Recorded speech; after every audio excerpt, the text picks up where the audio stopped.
technology is designed to deliver some value, but it's got to be deployed in a strategic way, like in a thoughtful kind of a way. So, I think we've all heard the stories of somebody that said, yeah, Salesforce didn't work for me. And it's like, okay, well, if it didn't work for you, then probably you didn't go into it like with a, much of a plan.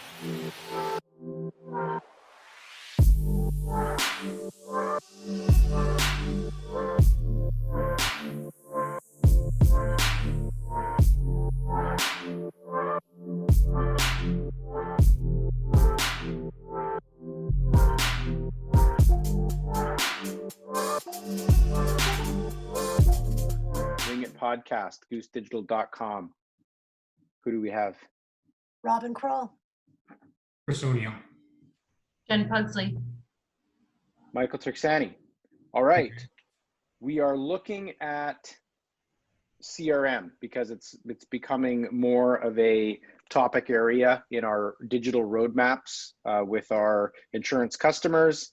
We want to talk about the benefits of a CRM and some of the things you got to look out for, the challenges having a CRM in the business and what that's going to look like.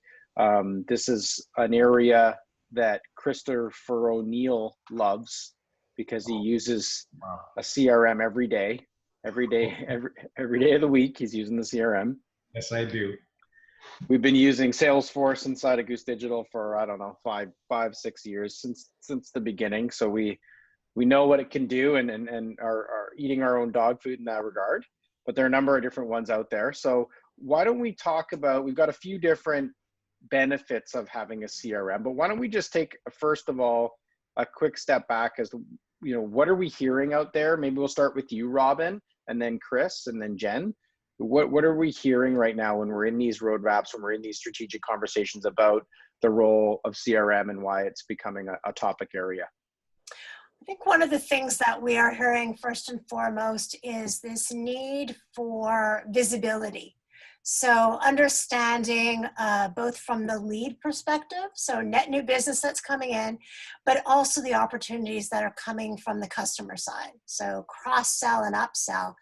And, the idea that there are all these things that are happening out there, so these opportunities, but there isn't a system in place to understand, what the volume of the leads are, where they're coming in, where they are in the pipeline stage, how long they're taking to close, what they look like, who's handling them, where they are from a communication perspective. And I think a lot of brokers are struggling with, they may have some of that within a platform, but a lot of it lives outside of a platform. So it's very difficult to be able to report back and say, this is what we're doing, this is how far along our opportunities are, and understanding the value of what's going on. And, that's a challenge really across the brokerage, whether you're talking about the salespeople who are probably doing a lot of, or actually working with those opportunities, all the way up to the senior leadership who are looking for, trying to understand what's going on in the business and looking for answers. Absolutely. And oftentimes the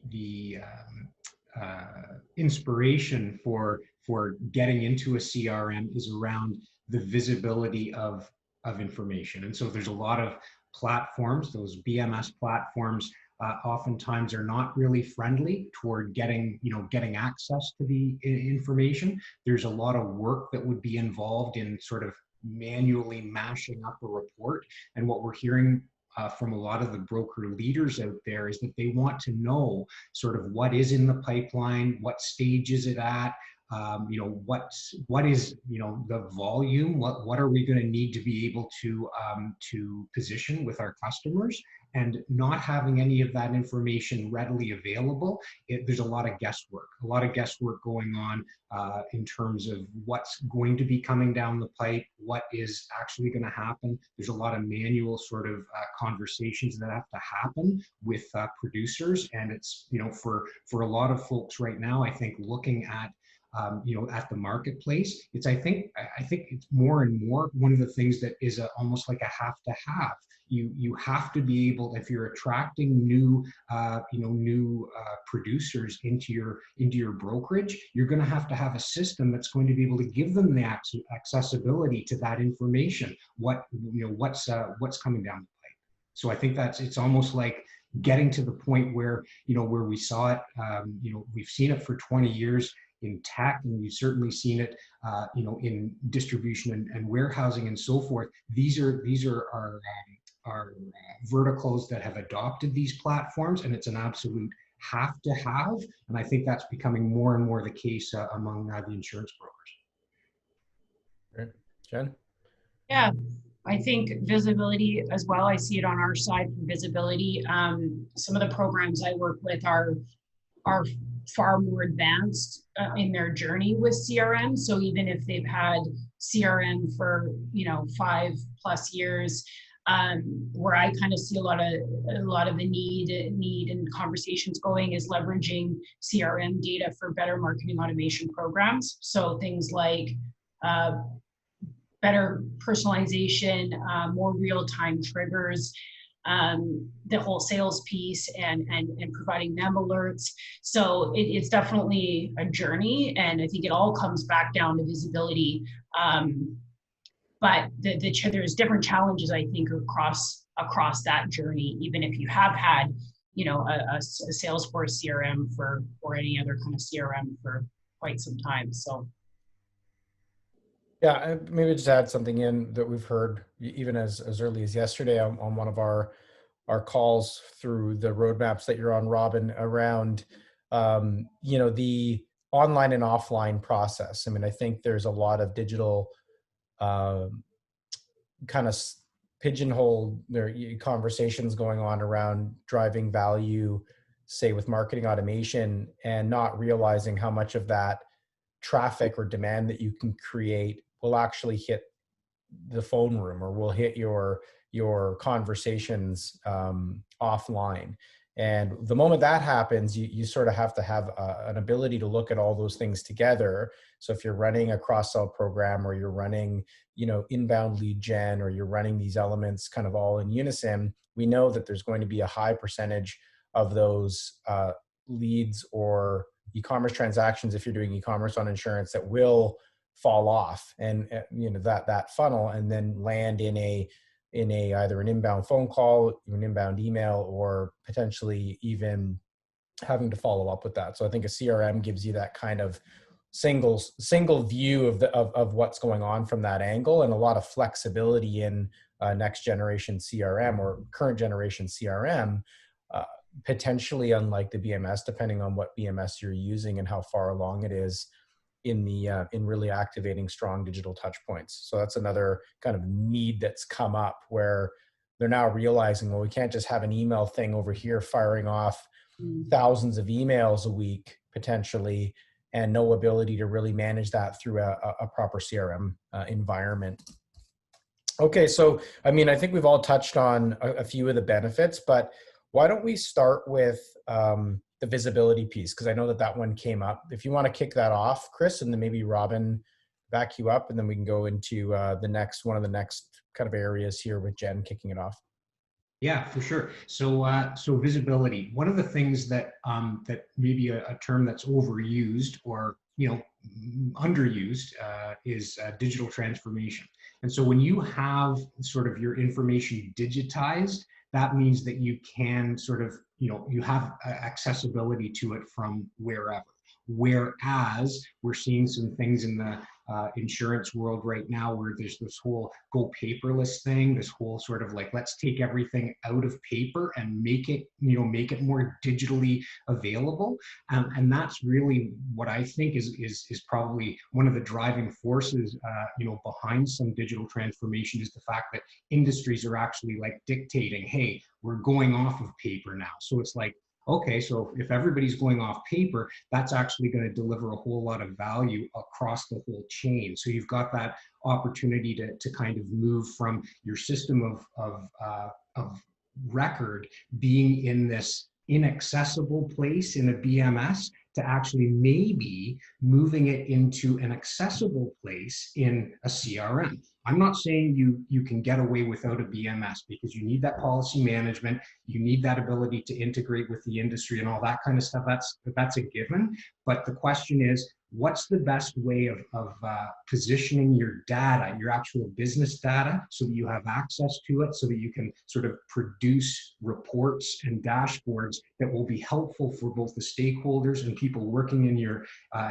various departments to be able to do their jobs. Well, that's where that CRM sort of has multiple values. So I talk about pipeline and accessibility to see what it is that's coming down the pipe. That's just one sort of department. That's one aspect. That's the thing that I kind of like live in. But I know that Michael and Robin and Jen, they've all got their various needs for having access to the data. And whether you're in a brokerage or whether you're in a tech firm or whatever, access to that data is what digital transformation is all about. So to me, it's like it's you know, said this before, it's definitely a given. We're definitely at that stage where a broker has the you know, there's a lot of different versions and products that are available. You know, whether you go with a Salesforce or something, you know, not quite as you know, maybe pricey or you know, sort of capable as a Salesforce, you really do want to sort of move to that ability to keep your system of record accessible, so that you can create that visibility. And just gonna sort of to add to that, Chris, you know, there's that system of record, but if you take a step back and you think about, you know, where do all the interactions start? Well, some of them, and by interactions, you're thinking about sort of that customer journey, right? So it can start online through, you know, an e-commerce platform. It can start with a phone call coming directly to a broker or through to a call center. It can start, well, it used to start, may start again with, you know, somebody coming into an office or a face-to-face meeting. And then those channels can continue, intersect, go back and forth. So there's no such thing as, or there's very rarely a journey that follows one single channel, right? So it's the integration of those different channels. And you need to be able, in order to understand how you went from A to Z, you need to have a platform that allows you to have that visibility with all of those channels coming in there. So you think of a CRM, which really can bring in data from e-commerce, can bring in data from marketing automation platforms, can integrate with call systems, can allow salespeople from wherever they're working to be able to, you know, to update data, all with that same single record. And that's really that power, and that is essential for that visibility to go end to end. Cool. Yeah. Jen, did you want to maybe just talk a bit about, kind of lead us into a little bit around marketing and lead management, and if you want to build on maybe the visibility component? I think that's kind of the next big benefit we want to drill into.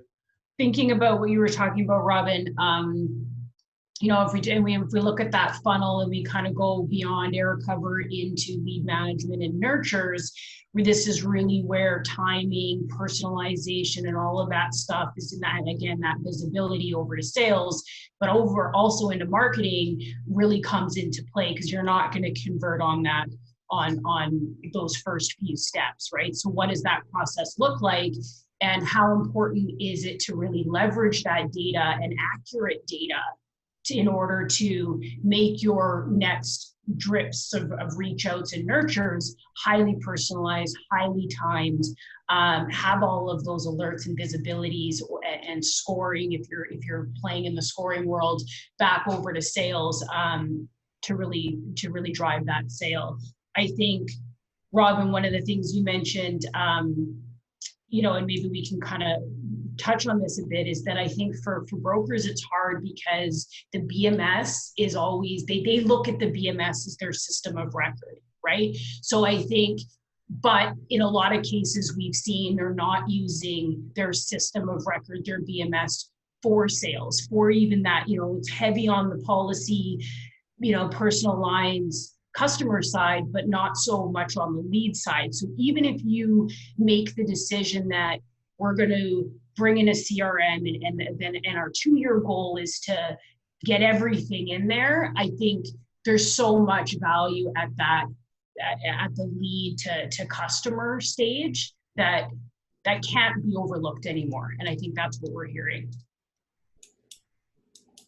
Yeah, I think the other thing, we just add something in there around the CRM from a marketing perspective is that, I mean, the data is there, obviously inbound. And if you're using it, to your point, Robin, to have a multi-channel touch point, you know, so you can, if it starts on the phone or if it starts over email or chat, or if it starts actually from an abandoned e-commerce process, you're using that within one component within the CRM and getting to, you know, the visibility that we touched on earlier. But the other kind of key element, at least from a marketing and lead management perspective, is that CRMs, they all have a native campaign. Most of them have a campaign element to them. So they understand, and they're natively built around what is the campaign that this customer could be a part of. So just again, looking mainly from CRMs can do a lot of things, service and sales, but from a sales perspective, they support that campaign linkage. So you're able to now not only say, well, this is the journey of that customer, but where did they actually come from? What was that campaign we ran? And then subsequently see the marketing attribution related to that. So when you think of your BMS and going back to customer management and some of that, for small brokers to probably get away with, you know, leveraging the BMS, especially if it's a newer one that has a reasonable level of customer management and some lead management aspects to it. But when you start to get into really scaling up those marketing programs and saying, I'm looking to drive growth here. We're looking to drive out thousands of new policies a year and beyond. You really have to have your campaign attribution down. And that's where these systems kind of are out of box support that. And then of course, being able to tie that through to your marketing automation and your ad spend and know exactly what's going on. So that's often a kind of a thing that I don't think we talk a lot about in the CRM world, that without it, for us, for example, we'd be blind to understand our marketing performance through the funnel.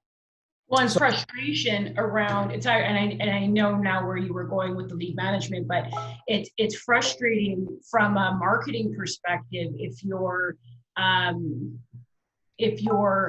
trying to figure, you know, there's so much. Sorry, what I'm trying to get out is that there's so much more labor intensive to move those people in and out of those programs in your nurture cycle. So without the campaign entity, it's super labor intensive to look and say, actually, these, you know, 50% of these people have made an action. We got to get them out of this bucket. If you're solely working in a marketing automation platform and you don't have that connectivity, it's very labor intensive. And we're, you know, we see these programs. So let's talk a bit about, you know, I think ease of use is probably a given, so I don't want to go too much on that. I think we probably can all envision what a modern web application would look like, whether it's, you know, depending on the CRM of choice, it's likely going to be fairly easy to use, mobile optimized, giving to your point, Chris, earlier, a younger generation of staff something that they can really accelerate into and just right out of the gate kind of get moving on. So we're asking people to track activities and you know, log their efforts through a system. No one wants to use something that is, you know, a 10 years old desktop application, or, you know, that they're being forced to do it, right? And then beyond, we know some of these systems go much older than 10 years. Everybody's going to prefer to use a modern web application if they were given the opportunity, which just makes everybody's life a whole lot easier. So I don't think we need to go too far down the ease of use as a benefit. Tons of ways to screw up a CRM implementation. You know, you can have 1 million fields and you can make that ease of use quickly go away if you're asking people to click a button 1 million times. But let's just say for a minute, you know, the ease of use factor is kind of a nice one. Let's talk about the cons, because I think there are a few not, maybe a con's not the right word, but there are kind of challenges or things that you're going to have to look out for. The first one being, Jen, why don't you start with this one? Because you brought it up. It was really around, it's one more system now that lives in the environment. So how do we deal with that? Yeah, I think for insurance providers, it's one more system, right? We've got the BMS, but it's not just the BMS. There's every carrier has their portals, right? That you're in. You've got CompuQuote that you're in. So it really does become another system, and that's why it was my point about just carving off potentially your prospects and how you deal with the entire lead process. Is it would be a really good win, and not having to really try to get your head around the entire thing. And I think that is the reality of where the industry is at. There isn't going, we're not there yet. And to have all of that connectivity in one system for all. And I think that's where everybody hopes to get. But so it's daunting. So it's a concern that there's another system kicking around, and, Yeah. depending on the level of integration that you can achieve between those two systems, that is one more, that certainly is a consideration. But I will say on that, the producers, it's interesting when we get in here and we look at the producers, there's a lot of producers that actually don't live in the system either, in the BMS, right? That's largely, and I'm not Spreadsheets and stuff, yeah. But that's largely CSRs and account managers, whereas producers have a lot of their lead stuff in Excel sheets and, right? So. Yep. What about the other cons just around sort of data accessibility? Robin, do you want to talk about that between the BMS? I'm just thinking about Or more of a challenge, I guess, than anything. Yeah, right? I think it's more of a challenge. I mean, I guess it's any platform, and I'm not sure if you meant accessibility or sort of the usability of the data, because with any platform, both. we've kind of seen this with the BMS is kind of, it's garbage in, garbage out, not putting data in the right, not putting the right data in the right field. And that's certainly a challenge we hear from every single broker that we speak to, is that there isn't really a concept of data governance. So, one sales team might be using certain fields to enter a business name or the main contact, and another sales team might be using another one. So those same issues could arise with the CRM. So, it's a matter of putting together a plan and a data governance and understanding how you're going to use the platform. So again, it's certainly not a con, but it's something that needs to really be thought about before you go ahead and use your CRM. Yeah, I think we've certainly, hopefully, come beyond that sort of idea of, I get this technology and, oh, good, I've got access to all my pipeline. I've got, a nice sales and marketing workflow, and all that's good. No, that's not what the technology is designed to do. The technology is designed to deliver some value, but it's got to be deployed in a strategic way, like in a thoughtful kind of a way. So, I think we've all heard the stories of somebody that said, yeah, Salesforce didn't work for me. And it's like, okay, well, if it didn't work for you, then probably you didn't go into it like with much of a plan. But we certainly are. I think we're at the stage now where most of the conversations we have, there's an understanding of what the technology, and I think that the sort of the old adage of don't replace strategy with technology, or don't think of technology being a strategy. It's like a piece of things that you do, but it's not the answer in itself. So, for people that are looking to take their sales and marketing data and digitizing it and making it possible to sort of have visibility of it and to use it in a thoughtful way, well, yeah, like CRM can make a huge contribution to that, but it has to be deployed in a thoughtful way in order to make that happen. One thing I would add also is interconnectivity. I'm sort of trying to find the right word, and I'm purposely not using the word integration, right? So having another platform that just kind of sits on its own, that doesn't talk to any other platforms, is not going to add value to any business. So it's really important. I know we spend a lot of time when we think about the technology that our clients have in place, and we make recommendations for new technology. We map out the landscape because we want to make it clear of how these technologies can communicate one to the other. It's really important understanding the flow, what data flows back. And I didn't use the word integration because, a lot of people think integration means that's it. It's automatic. As soon as I enter something in one platform, within 2 minutes or automatically it's in the next platform. And while that's amazing when you have that kind of integration, in order to make a CRM viable, you don't need to have that. You can use things like, lists and exports and imports and nightly downloads.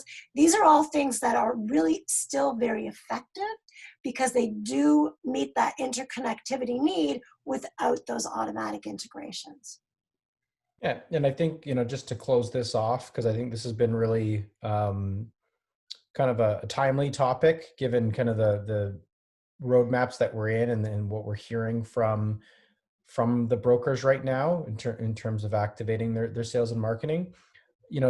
Just further to your point, Robin, I think more and more we're seeing kind of this industry kind of point one eye out to what's going on from a technology environment beyond insurance. And we're seeing a number now that have hired resources to bring forward a digital vision. And those individuals are sort of bringing in technologies from the outside world to activate, whether that's a chatbot that isn't born in the insurance landscape, but is a very, very recognizable and strong off-the-shelf piece of technology, or it's a CRM platform, or it's a data visualization platform. So more and more we're seeing this trend where they're looking at, well, wait a sec, is there something that we should be using? And I think what's key about that is that sometimes the insurance industry will have this opinion that everything is so unique to the industry and we need to sort of build everything or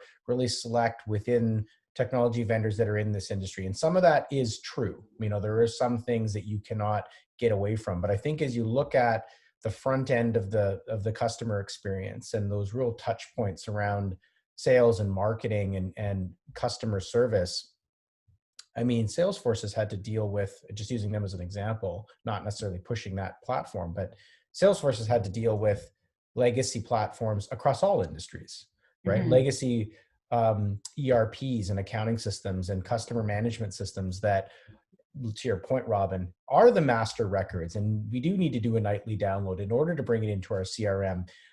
But those companies like Salesforce and others that have grown so quickly and have really seen a shift where the front end of that process and the customer service touch points are really leveraging those technologies, it goes to show you that they have a place, to your point, Chris, 20 years, and we're now actually at a place where it's a necessity. So I think that's why we're hearing more about it. It's not like we have all the answers on how to plug it in, because every broker is unique and every team is a little bit different in terms of size and shape, but some great things to come, I think, around the CRM and what it can do for the insurance broker. So anything else we want to bring up, or we'll leave it at that?